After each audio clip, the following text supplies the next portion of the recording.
We're going to start with Manchester City. We're going to talk about Phil Foden. Of course, we're going to bring in Nolan here because everyone talks about this natural talent that he has. Is he finally getting the numbers to match then? Yeah, once again, Phil Foden. Brilliant last night. Another incredible performance for the 23-year-old. He's having his best ever season, and that is reflected in the numbers as well. 6 goals in his past 5 Premier League games and his 3rd hat-trick in the Premier League. The same amount as Ronaldo, Lampard and Drogba. Not bad company to keep, is it? Let's take a look at the numbers as we mentioned there. So 22 to 23 played 32 games in the Premier League, 1,843 minutes.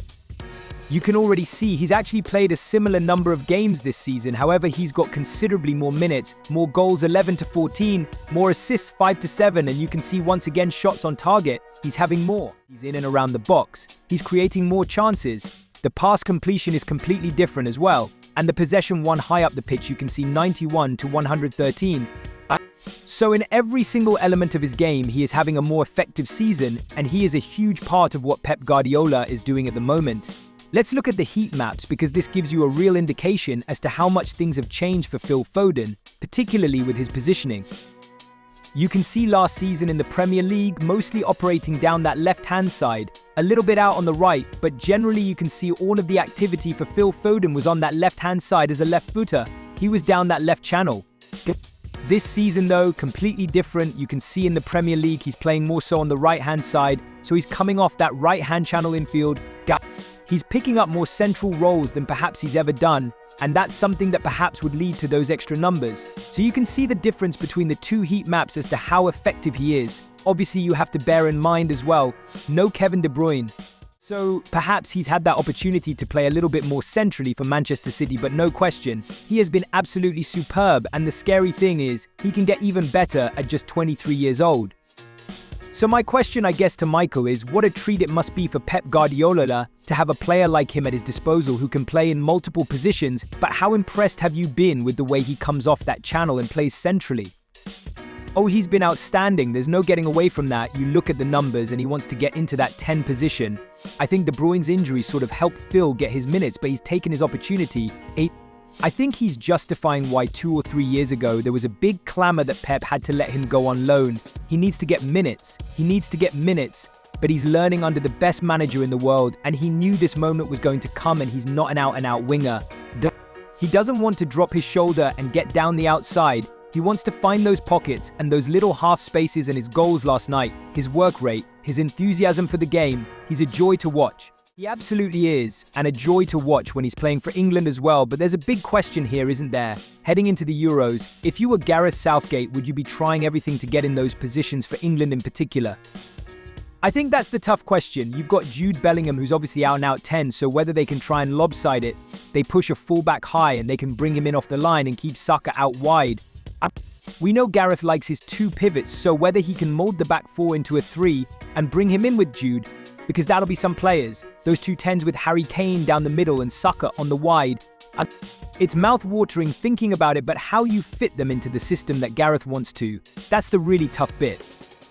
How does he compare to Jude Bellingham? Is he right up there with him now? I've seen a bit of buzz on social media. Maybe I think from City fans, or he's better than Bellingham at the moment. I think they're both pretty good players. I think Jude, what he's done, his rise has been so quick and so seamless almost, and he's just walked into a Real Madrid team and become the top man. And was he, I think, 21 years old. So I think Phil's, they're different types of players, but their product and their end quality is second to none. Okay, I want to talk about Jack Grealish. It was another encouraging performance for both Guardiola and Southgate, of course. His first Premier League start, though, in 2024, a much-needed 90 minutes. Yeah, he's in a key stage of the season. He's a PS1 million winger. He's had a really frustrating season. Just can't seem to get a run of games going, but you can see what he can. He's as good as anybody on his day. He's unplayable at times, and with the games that they've got coming up. The importance, the Champions League coming and the fact that he's got that 90 minutes in, it's just another string to Pep's bow, which is frightening for everyone else in the league. It's so frightening, they could just win the title again. There could be 4 in a row. Could be another treble, couldn't it? Let's talk about the title race. Can you see them going on a perfect run? Yeah, I think they could win every league game this season. Obviously, Real Madrid's a different opposition, different competition, but I went to the Man City Real Madrid game last year, and they absolutely dismantled. do that again and they'll run a form that they're on. They seem to be timing it perfectly, the experience that they've got. You've got young players getting better. They've just beaten Aston Villa with no Kyle Walker, no John Stones, rested De Bruyne. Goalkeeper Haaland didn't play and dismantled Aston Villa. So yeah, it's scary for the rest of the league at the minute. It is, isn't it? You mentioned Villa there. I mean, they are in still pole position for 4th despite City sweeping them aside. They've been sublime. Spurs just 2 points behind them now. And with a game in hand, Unai Emery, I mean, he has done a wonderful job. He's had lots of injuries to deal with right now, unfortunately. How hard is it as a manager? Because it's such a crucial stage of the season. This is when you want everybody available at your disposal, isn't it?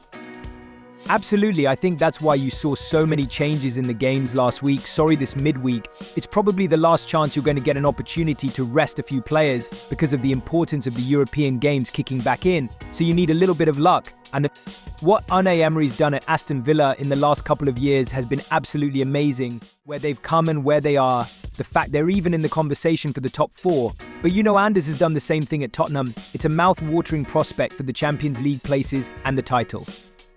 It is. I mean, the title race is so close and so exciting. They've got this battle at the bottom. But this race for 4th as well has been so intriguing, hasn't it? You mentioned Spurs there, of course, as well. Do you think Villa just have the edge, or do you think Spurs have more pressure that they're expected to do it? Who do you think will get 4th? I think, well, they're both there now, so I don't think they really care who's most pressure on. It's every game, every result with the social media and everything now. You lose a game, you're out of it. I think Pep said it this morning. Last week they were out of the title race because they drew with Arsenal and now they're going to win it. It's so reactive, but the fact that they're both in it and giving themselves big opportunities, they're in the driving seat in terms of head of teams like Man United. So they'll be going all out to get that last spot.